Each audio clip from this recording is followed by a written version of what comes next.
અને અશ્વત્થામા એ દુર્યોધનનું કાંઈ સાંભળ્યું નહીં, રથ લઈને નીકળ્યો. જ્યાં પાંડવોની છાવણી હતી ત્યાં પહોંચવાની તે રસ્તામાં નીકળ્યો છે રથ લઈને. અને પાંડવોની છાવણીની અંદર મહારાજ એ વચમાં દ્રૌપદી સૂતી છે, અને એક બાજુ 5 પાંડવો સૂતા છે, અને એક બાજુ 5 પાંડવોના પુત્રો સૂતા છે.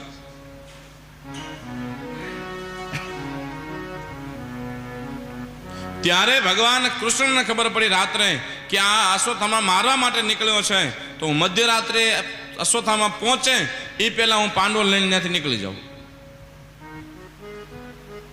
અને ભગવાન કૃષ્ણ છે એ મધ્યરાત્રિએ છે એ છાવણીમાં પહોંચ્યા અને કીધું કે હે અર્જુન, હા મોટા ભાઈ બહાર આવો. મોટા ભાઈ ત્યારે મધ્યરાત્રિ કામ છે, મારે ફરવા જવાની ઈચ્છા છે, ચાલો. ત્યારે 5 ભાઈઓ એકે ભાઈ એ પણ ન પૂછ્યું કે હે મોટા ભાઈ અત્યારે ફરવાનું હોય અડધી રાત્રે? કારણ કે પાંડવોની લગામ કૃષ્ણના હાથમાં હતી અને મહારાજ ભરોસો હતો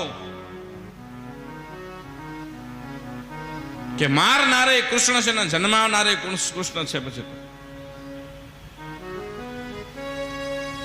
મહાભારતમાં તે એક નિયમ ટાકેલો છે મહારાજ, કોકની ઉપર વેમ કરો એના કરતા ભરોસો મૂકી દો. વેમ કરીને જીવવું એના કરતા ભરોસો કરીને મરી જવું સારું.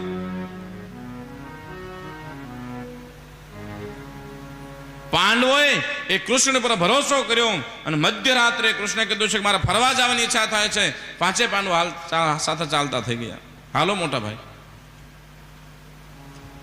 5 પાંડવો ભગવાન કૃષ્ણ છે યમુના કિનારે ગયા અને યમુના કિનારે જઈને ભગવાન કૃષ્ણ કહેવાય સુઈ જાઓ. 5 પાંડવો સુઈ ગયા અને કૃષ્ણ પણ બેઠા. કૃષ્ણને ખબર હતી કે સવારે જશે ત્યારે 5 પુત્રો નહીં હોય. કૃષ્ણ કઈ બોલ્યા નહીં અને અશ્વત્થામા આવ્યો મહારાજ. છાવણીનો પડદો ઊંચો કરીને જોયું કે અંદર કોણ કોણ સૂતું છે. ત્યારે એક બાજુ દ્રૌપદી સૂતી હતી, એક બાજુ 5 જણા કોક સૂતા હતા. ત્યારે આ અશ્વત્થામાને થયું કે આ દ્રૌપદી સૂતી દ્રૌપદી છે, ના 5 પાંડવો છે, મારી નાખો નિંદરમાં. મહારાજ ખડગ લીધું હાથમાં અને બધા સૂતેલા 5 પુત્રો હતા એના બધા મસ્તક કાપી અને 5 પુત્રો મસ્તક લઈ અંધારામાં જોયું તો નહીં કોના મસ્તક છે શું છે. મસ્તક લઈને ત્યાંથી નીકળી ગયો રથ લઈને સીધો કુરુક્ષેત્રના મેદાનની અંદર અને દુર્યોધનના સામે ઘા કરે આ લે 5 પાંડવોના મસ્તક. અને દુર્યોધનને થડકો લાગ્યો મહારાજ કે આ કંઈક ભૂલ કરી ગયો છે. અમે 99 મરાણા અને ઓલાનો એક વાળ વાંકો ન થયો ને આ હું શાક બકાલો છે કાપીને લઈ આવ્યો. ત્યાં તો દુર્યોધને જોયું મહારાજ, ત્યાં તો દુર્યોધન છે વધારે ઘાયલ બન્યો અને વધારે દુઃખી બન્યો. અશ્વત્થામા છે સારું નથી કર્યું. કેમ મોટા ભાઈ શું થયું? અશ્વત્થામા અમારો વંશ તે પૂરો કરી નાખ્યો. અરે અમારે તો કોઈ સંતાન ન હતા, પણ અમને આ પાંડવોના 5 પુત્રો હતા ને એની ઉપર તો ભરોસો હતો કે અમારો વંશ તો ખરા. હે અશ્વત્થામા, આ તું પાંડવોના મસ્તક નહીં પણ પાંડુ પુત્રોના મસ્તક લઈને આવ્યો છો. અને અશ્વત્થામા જોયું તો સાચી વાત હતી કે પાંડુ પુત્રોના મસ્તક હતા અને અશ્વત્થામાને ડર લાગ્યો મહારાજ. અને દુર્યોધન છે મહારાજ એ બન્યો, દુઃખી બન્યો અને પ્રાણ ગયા મહારાજ. સવારે દિવસ ઉગ્યો. ભગવાન કૃષ્ણ છે પાંડવોને લઈને છાવણી આવ્યા. છાવણીએ જોયું આખી લોહી લુહાણ છાવણી. દ્રૌપદીની અંદર જાગી. દ્રૌપદી જોવે મહારાજ કે આખી છાવણી લોહી લુહાણ છે, પાંડવો ત્યાં છે નહીં, દીકરાના ધડ પડ્યા છે, મસ્તક નથી.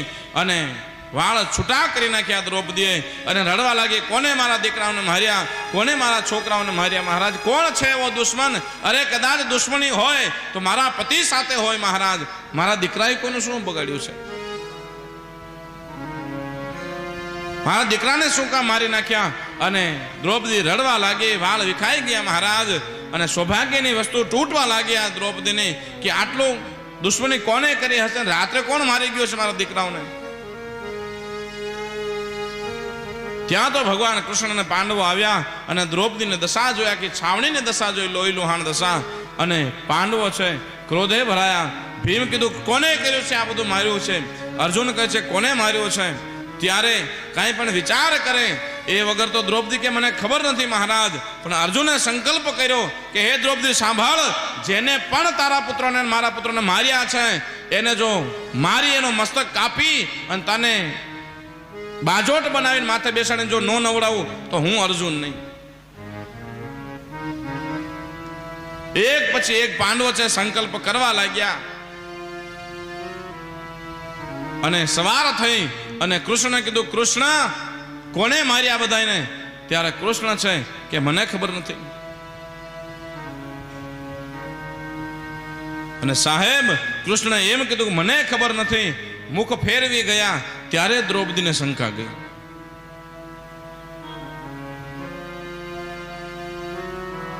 ભગવાને બંધાયેલા હોય અમુક નિયમમાં, અને દ્રૌપદીને શંકા કૃષ્ણ ઉપર ગઈ કે ઉપરથી હારું હારું બોલીને પાછળથી દુર્યોધનની બાજુ હાથ નથી નાનો કે જોજો આનું નામ મહાભારત છે.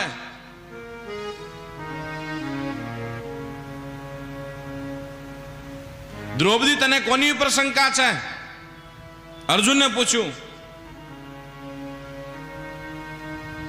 અને દ્રૌપદીએ કૃષ્ણને સામું જોયું છે.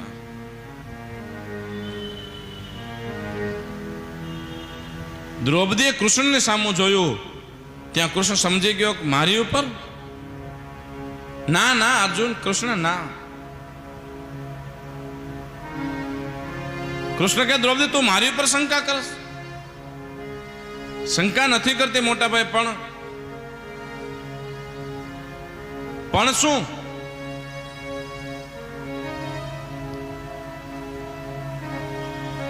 અને ભગવાન કૃષ્ણ ત્યારે મહારાજ ભગવાન કૃષ્ણ 2 વાર રડ્યા છે.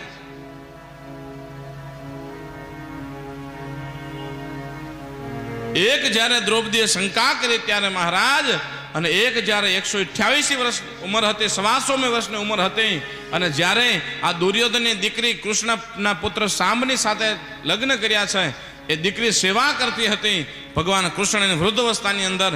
ત્યારે લક્ષ્મણે પ્રશ્ન પૂછ્યો કૃષ્ણને કે કૃષ્ણ આ 2 ભાઈઓના ડખામાં તમારે શું કામ જવાની જરૂર હતી? મારા બાપને શું કામ મારી નાખ્યો? એનો ગુનો તો બતાડો. એ કથા આવશે સમય પ્રમાણે અનુકૂળ હશે લેશું. મહાભારતની કથાઓ છે બધી.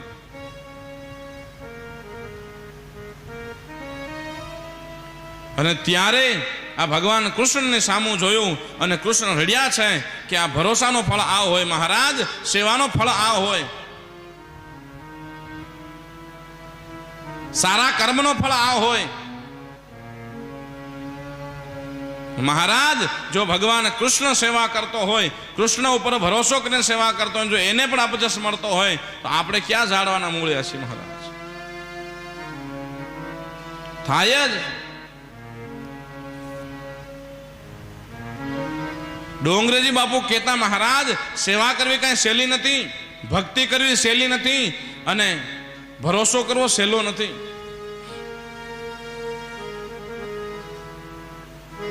ભરોસો, ભક્તિ, સેવા, સત્કર્મ આ બધું કરવું હોય તો ડોંગરી બાપુ એમ કહેતા કે કોઈ ઇનામની આશા નહીં રાખવાની, ફૂલની માળાની આશા નહીં રાખવાની, જો જરબા પહેરવાની માળા રાખવાની જો તાકાત હોય તો આ કર્મ કરવું, નકર ન કરવું. તો મોર થાવું, નકર ન થાવું. તૈયારી હોય તો જ કરવું, સમાજની સામે લડવું. ભગવાન જેવા ભગવાન ઉપર જો સંકટ આવે, સમાજ છે, પરિવાર છે, એ શંકા કરતો હોય મહારાજ, તો આપણે તો માણસ છીએ, કાળા માથા માનવી છે, થાય જ એમાંથી જ ઉગરવાનું હોય છે.